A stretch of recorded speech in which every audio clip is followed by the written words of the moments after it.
دنیا میں اللہ تعالیٰ اور بندے کے درمیان ایک حجاب بن جاتے ہیں، اور قیامت کے دن یہ ایک بہت بڑا حجاب ثابت ہوں گے۔ اللہ سبحانہ وتعالیٰ فرماتے ہیں کلا انہم عن ربہم یومئذ لمحجوبون، یہی نہیں بلکہ یہ لوگ اس دن اللہ تعالیٰ کے دیدار سے محروم رہیں گے۔ یعنی آج اگر ہمارے اور اللہ سبحانہ وتعالیٰ کے درمیان میں گہرا تعلق نہیں، ایک اجنبیت ہے، ایک حجاب ہے، ہم دعا کرنے سے شرماتے ہیں، ہم اس کی طرف رجوع کرنے سے، اس کی اطاعت کرنے سے ڈرتے ہیں، تو پھر یہ حجاب قیامت کے دن کیسے ختم ہوگا؟ یہ تو اور بھی زیادہ بڑھ جائے گا۔ پھر اسی طرح 9ویں بات یہ ہے کہ گناہ جو ہے وہ انسان کی زندگی کو تلخ بنا دیتے ہیں۔ دنیا کی معیشت، برزخ کی معیشت، آخرت کی معیشت، تینوں جگہ کی معیشت یعنی زندگی گناہوں کی وجہ سے تنگ اور تلخ ہو جاتی ہے، اور آخرت میں دردناک عذاب کا موجب بن جاتے ہیں۔ قرآن مجید میں اللہ تعالیٰ فرماتے ہیں وَمَنْ أَعْرَضَ عَنْ ذِكْرِي فَإِنَّ لَهُ مَعِيشَةً ضَنْكًا وَنَحْشُرُهُ يَوْمَ الْقِيَامَةِ أَعْمَى قَالَ رَبِّ لِمَ حَشَرْتَنِي أَعْمَى وَقَدْ كُنْتُ بَصِيرًا قَالَ كَذَلِكَ أَتَتْكَ آيَاتُنَا فَنَسِيتَهَا وَكَذَلِكَ الْيَوْمَ تُنْسَى، جس نے میری یاد ذکر سے غفلت کا مظاہرہ کیا، یعنی روگردانی کی، اللہ کی نافرمانی کی اور اللہ کو یاد نہیں کیا، تو اس کی زندگی میں تنگی میں گزرے گی، اس کی زندگی تنگی میں گزرے گی، اور قیامت کے دن ہم اس کو اندھا کر کے اٹھائیں گے۔ یعنی جس طرح وہ دنیا میں اندھا بن کے رہا، قیامت کے دن بھی وہ اندھا ہی اٹھایا جائے گا۔ دنیا کی زندگی میں تنگی کیا ہے اس کے بارے میں ہم سب سمجھتے ہیں کہ جب انسان کا دل ہر چیز سے اٹھ جائے، بیزار ہو جائے، انسان ڈپریشن کا شکار ہو جائے، اس کے سامنے طرح طرح کے کھانے رکھے ہوں مگر اس میں کوئی دلچسپی نہ ہو، اس کے پاس پہننے کے لیے وارڈروبز بھری ہوئی ہوں لیکن اس کو کوئی لباس پسند نہ آتا ہو، اس کے پاس دنیا کی ہر نعمت ہو لیکن اس کو کوئی نعمت خوش نہ کرتی ہو، اس کے پاس سونے کے لیے بہترین بیڈ ہو لیکن اس کو نیند کی دوا کھائے بغیر نیند نہ آتی ہو، تو یہ تنگ زندگی ہے کہ انسان دنیا میں کچھ کرنے کے قابل نہ رہے۔ پھر برزخ کی تنگی کیا ہے، قبر کی تنگی کیا ہے، اس کے بارے میں بہت سی احادیث ملتی ہیں۔ نبی صلی اللہ علیہ وسلم نے قبر کی تنگی کے بارے میں فرمایا، آپ نے اپنے ہاتھوں سے اس طرح انگلیوں کو ایک دوسرے کے اندر کر کے دکھایا کہ قبر جب بھینچتی ہے تو اس طرح پسلیاں ایک دوسرے کے اندر چلی جاتی ہیں، یعنی عذاب قبر کی طرف اشارہ ہے۔ اور آخرت کی تنگی تو اللہ سبحانہ وتعالی ہم سب کو اس سے محفوظ رکھے۔ دنیا کی تنگی کے بارے میں یہ بھی لکھتے ہیں کہ ہر وحشت، ہر ذلت، ہر حسرت قلب کے لیے ٹکڑے کر رہی ہوگی، باطل امانی اور آرزویں، مختلف قسم کے عذاب اسی دنیا میں اس کے لیے موجود ہوں گے۔ اس کی یہ تمنائیں، آرزویں، شہوات، عشق، حب دنیا، حب ریاست، حب امارت کے نشے میں مستور ہوں گی اور ہمہ وقت اسے بدمست رکھتی ہوں گی۔ اگر وہ شراب خور نہیں تو شراب کا نشہ نہ صحیح، لیکن خواہشات اور تمناؤں اور آرزوؤں کا نشہ بجائے خود اتنا خطرناک ہوتا ہے کہ انسان کو اس سے کبھی افاقہ ہوتا ہی نہیں۔ شراب خور کو تو کسی نہ کسی وقت افاقہ ہو ہی جاتا ہے، اس کا نشہ تو ختم ہو جاتا ہے، لیکن ایسے شخص کا جو دنیا کے محبت کے نشے میں ہو، اس کا نشہ صرف اس وقت اترتا ہے جب وہ موت کا پیالہ پیتا ہے اور موت کا نشہ اس پر سوار ہوتا ہے اور ان سے دنیا کی اس زندگی سے علیحدہ کر کے اسے مردوں میں سلا دیتا ہے، تبھی انسان کی اس سے جان چھوٹتی ہے۔ معیشت ضنک، تنگ زندگی، تلخ زندگی ہر اس آدمی کے لیے لازم اور ضروری ہے جو ذکر الہی سے اعراض برتے، جو بھی ذکر سے اعراض برتتا ہے، اللہ کو یاد نہیں کرتا، اللہ کی اطاعت نہیں کرتا، نماز نہیں پڑھتا، قرآن نہیں پڑھتا، اللہ کی طرف راغب نہیں ہوتا، اس کو دنیا میں بھی آنکھوں کی ٹھنڈک کہیں سے نصیب نہیں ہوتی۔ بعض اوقات زندگی میں طرح طرح کی پریشانیاں ہوتی، کبھی رزق کی طرف سے پریشانی، کبھی اولاد کی طرف سے پریشانی، لیکن ہم اس کی متعدد وجوہات اپنے دل میں سوچ کر بعض اوقات دوسروں کو بلیم کرتے ہیں، بعض اوقات قسمت کی بات بتاتے ہیں، لیکن اصل وجہ کی طرف غور نہیں کرتے، اور وہ کیا ہے؟ ومن اعرض عن ذکری، جس نے میرے ذکر سے منہ موڑا. یعنی اصل مسئلہ اللہ کے ذکر سے اعراض ہوتا ہے، اللہ کے ذکر سے منہ موڑنا ہوتا ہے. لہٰذا جب بھی زندگی میں کوئی مشکل آئے، کوئی پریشانی آئے، کوئی تکلیف آئے، انسان کو سب سے پہلے اپنی غلطیوں کی طرف نظر ڈالنی چاہیے. جب انسان کا معاملہ اللہ سبحانہ و تعالیٰ کے ساتھ ٹھیک ہو جاتا ہے تو اللہ سبحانہ و تعالیٰ اس کا معاملہ بندوں کے ساتھ بھی ٹھیک کر دیتے ہیں اور اس کے سارے احوال بھی درست ہونے لگتے ہیں. اللہ تعالیٰ کا ارشاد ہے من عمل صالحا من ذکر او انثى وهو مؤمن فلنحيينه حياة طیبہ وَلَنَجْزِيَنَّهُمْ أَجْرَهُمْ بِأَحْسَنِ مَا كَانُوا يَعْمَلُونَ. جس نے نیک عمل کیا، خواہ مرد ہو یا عورت ہو، اور وہ ایمان بھی رکھتا ہو، تو ہم دنیا میں بھی اس کو اچھی زندگی بسر کرائیں گے اور آخرت میں بھی ان کے اعمال صالحہ کا صلہ انہیں ضرور دیں گے. تو اس سے یہ پتہ چلتا ہے اللہ سبحانہ وتعالیٰ کا وعدہ ہے کہ اگر انسان اللہ کی طرف متوجہ ہوتا ہے، ایمان لا کر نیک عمل کرتا ہے، تو دنیا کی زندگی خوشگوار ہوگی. سورۃ النحل میں اللہ تعالیٰ فرماتے ہیں للذین احسنوا فی ہذہ الدنیا حسنہ ولدار الآخرۃ خیر ولنعم دار المتقین. جن لوگوں نے بھلائی کی ان کے لیے اس دنیا میں بھی بھلائی ہے اور آخرت کا گھر تو بہت ہی بہتر ہے، اور کیا ہی خوب ہے تقوی والوں کے لیے، پرہیزگاروں کے لیے. اللہ تعالیٰ کا یہ بھی وعدہ ہے وَأَنِ اسْتَغْفِرُوا رَبَّكُمْ ثُمَّ تُوبُوا إِلَيْهِ يُمَتِّعْكُمْ مَتَاعًا حَسَنًا إِلَىٰ أَجَلٍ مُّسَمًّى وَيُؤْتِ كُلَّ ذِي فَضْلٍ فَضْلَهُ. اور یہ کہ اپنے رب سے گناہوں کی معافی مانگو اور اس کی جناب میں توبہ کرو، تمہیں ایک مقرر وقت تک دنیا میں خوش عیشی دے گا. یعنی ان کی زندگی دنیا میں بھی نہایت خوشگوار گزرے گی، اور جس نے زیادہ کیا ہے اس کو اس کا زیادہ صلہ عطا کرے گا.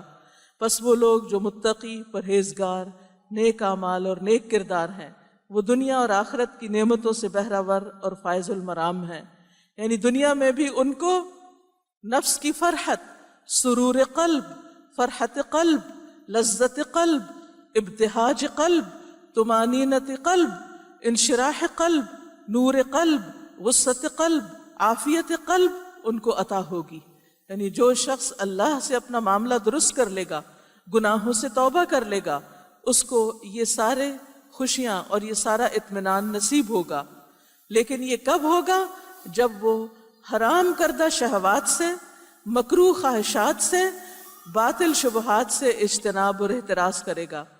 حقیقت یہ ہے، اور حقیقت اور اصل امر یہی ہے کہ اصل نعمت اور سرور، اصل فرحت و خوشی، بہجت و لذت اور عافیت بھی یہی ہے، اور اسی سے انسان کو جسمانی لذت اور سرور بھی ملتا ہے، اور باقی چیزیں اس کے مقابلے میں ہیچ ہیں.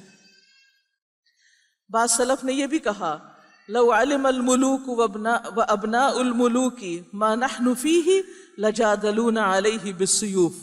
اگر بادشاہ اور بادشاہوں کے بیٹے وہ حالت معلوم کر لیں جس میں ہم ہیں، تو وہ تلوار لے کر ہم سے جنگ کرے اور ہمارے دل کا اطمینان اور خوشی ہم سے لینے کی کوشش کرے. یعنی اتنا بڑا خزانہ ہے انسان کے دل کا اطمینان. پھر اسی طرح ایک اور جگہ پر آتا ہے کہ قلب پر کچھ ایسے اوقات بھی آتے ہیں کہ زبان بے ساختہ کہہ اٹھتی ہے کہ اگر اہل جنت کو ایسی نعمت حاصل ہے تو یقیناً وہ بہترین عیش سے بہرہ ور ہیں، وگرنہ کچھ نہیں. یعنی دل کی ایسی خوشی نصیب ہوتی ہے اللہ کی اطاعت میں کہ انسان کہتا ہے واقعی میں جنت میں ہوں. یعنی دنیا میں آس پاس میں حالات کیسے بھی ہوں، لیکن اس کا دل اطمینان میں ہوتا ہے. امام ابن تیمیہ کا قول ہے ان فی الدنیا جنت ہی فی الدنیا کالجنت فی الآخرہ فمن دخلها دخل تلک الجنہ ومن لم يدخلها لم يدخل جنت الآخرہ. بے شک دنیا میں ایک جنت ہے، اور وہ ویسی ہی جنت ہے جیسی آخرت کی. جو آدمی دنیا کی اس جنت میں داخل ہوا وہ آخرت کی اس جنت میں داخل ہوا، اور جو آدمی دنیا کی اس جنت میں داخل نہیں ہوا وہ آخرت کی جنت میں بھی داخل نہیں ہوا.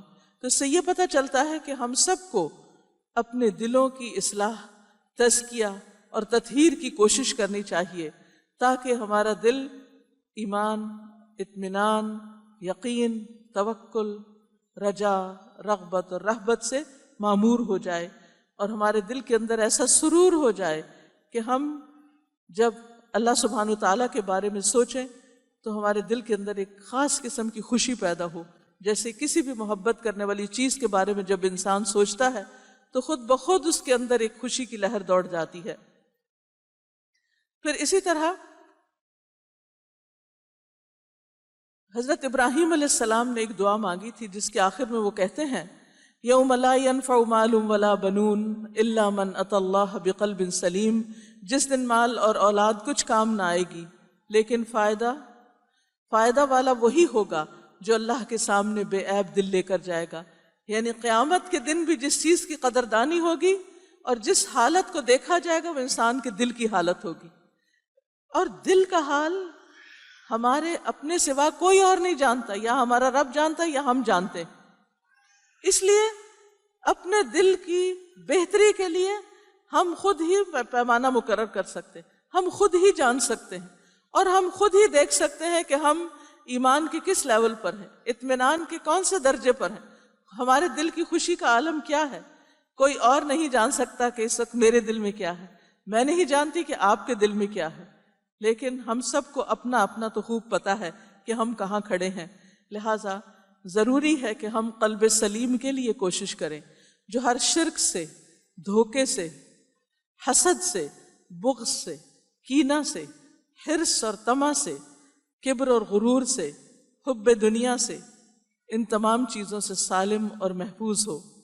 ایسا دل ہر آفت، ہر مصیبت سے محفوظ ہے، اللہ تعالیٰ سے دور رکھنے والی باتوں سے محفوظ ہے، اللہ کی خبروں کے خلاف، اللہ کے احکامات کے خلاف شبہات پیدا ہونے سے بھی محفوظ ہے، ان شہوات اور خواہشات سے بھی محفوظ ہے جو احکام الہی کے خلاف ابھرتی ہیں، ان ارادوں سے محفوظ ہے جو اللہ سبحانہ وتعالیٰ کی مرضی کے خلاف انسان کو کام کرنے پر اکساتے ہیں، اور ہر راہزن سے محفوظ ہے جو اللہ تعالیٰ کے ساتھ رشتے کو توڑنے والا ہو، یعنی شیطان کے شر سے بھی. یہ دل اور ایسا دل دنیا میں بھی جنت ہے، برزخ میں بھی جنت ہے، قیامت کے دن بھی جنت ہے. ایسے دل کے حصول کے لیے کچھ چیزیں کرنی ہوں گی. نمبر 1 کہ انسان کا دل ہر شرک سے محفوظ ہو، انسان کے اندر توحید ہو. نمبر 2 سنت نبی کے خلاف جو بھی چیزیں ہیں ان سے محفوظ ہو. نمبر 3 اللہ تعالیٰ کے احکامات کے خلاف جو خواہشات اور شہوات ہیں ان سے محفوظ ہو. نمبر 4 ایسی غفلت سے محفوظ ہو جو ذکر الہی سے غافل اور بے خبر کر دے. اور نمبر 5 تجرید توحید ہو، یعنی تجرید الہی کے خلاف جو خواہشات اور شہوات ہوں ان سے محفوظ ہو. اور ان 5 چیزوں کے علاوہ اخلاص بھی ہے، لیکن یہ اخلاص جو ہے یہ سب چیزوں پر حاوی ہے. جب انسان کے اندر اخلاص آ جاتا ہے اور اس کا ہر کام اللہ سبحانہ وتعالیٰ کے لیے ہو جاتا ہے تو پھر اس کا دل اطمینان پا جاتا ہے، پھر اسے بندوں کی تنقید اور بندوں کی تعریف سے کوئی غرض نہیں ہوتی. تو دعا ہے کہ اللہ سبحانہ وتعالیٰ ہمارے دلوں کو اطمینان عطا کرے، ہمیں وہ سکون اور خوشی عطا کرے جو ہماری دنیا اور آخرت کو سنوارنے والی ہو. لیکن اس کے لیے ہمیں نیت اور ارادہ کرنا ہوگا کہ ہم سب ان کاموں کی طرف جائیں جن سے رب راضی ہوتا ہے، ان چیزوں کو چھوڑ دیں جن سے رب ناراض ہوتا ہے، اور کثرت سے استغفار اور ذکر اور درود شریف کا اہتمام کریں. لوگوں کو معاف کرنے والے ہوں، لوگوں کی غلطیوں اور خطاؤں سے درگزر کرنے والے ہوں. جب ہم ہر کام اللہ کے لیے کریں گے، اپنا وقت اللہ کی یاد میں گزاریں گے، اللہ سبحانہ وتعالیٰ کی اطاعت کریں گے، اس کے بندوں کے حقوق کا خیال رکھیں گے، اور اپنی ہر چیز اور ہر کام صرف اللہ ہی کی رضا کے لیے کریں گے، تو انشاءاللہ اللہ سبحانہ وتعالیٰ آپ کے دلوں کو اطمینان اور سکون نصیب فرمائے گا. اللہ تعالیٰ سے دعا ہے کہ ہم سب کو عمل کی توفیق عطا فرمائے. وآخر دعوانا ان الحمد للہ رب العالمین.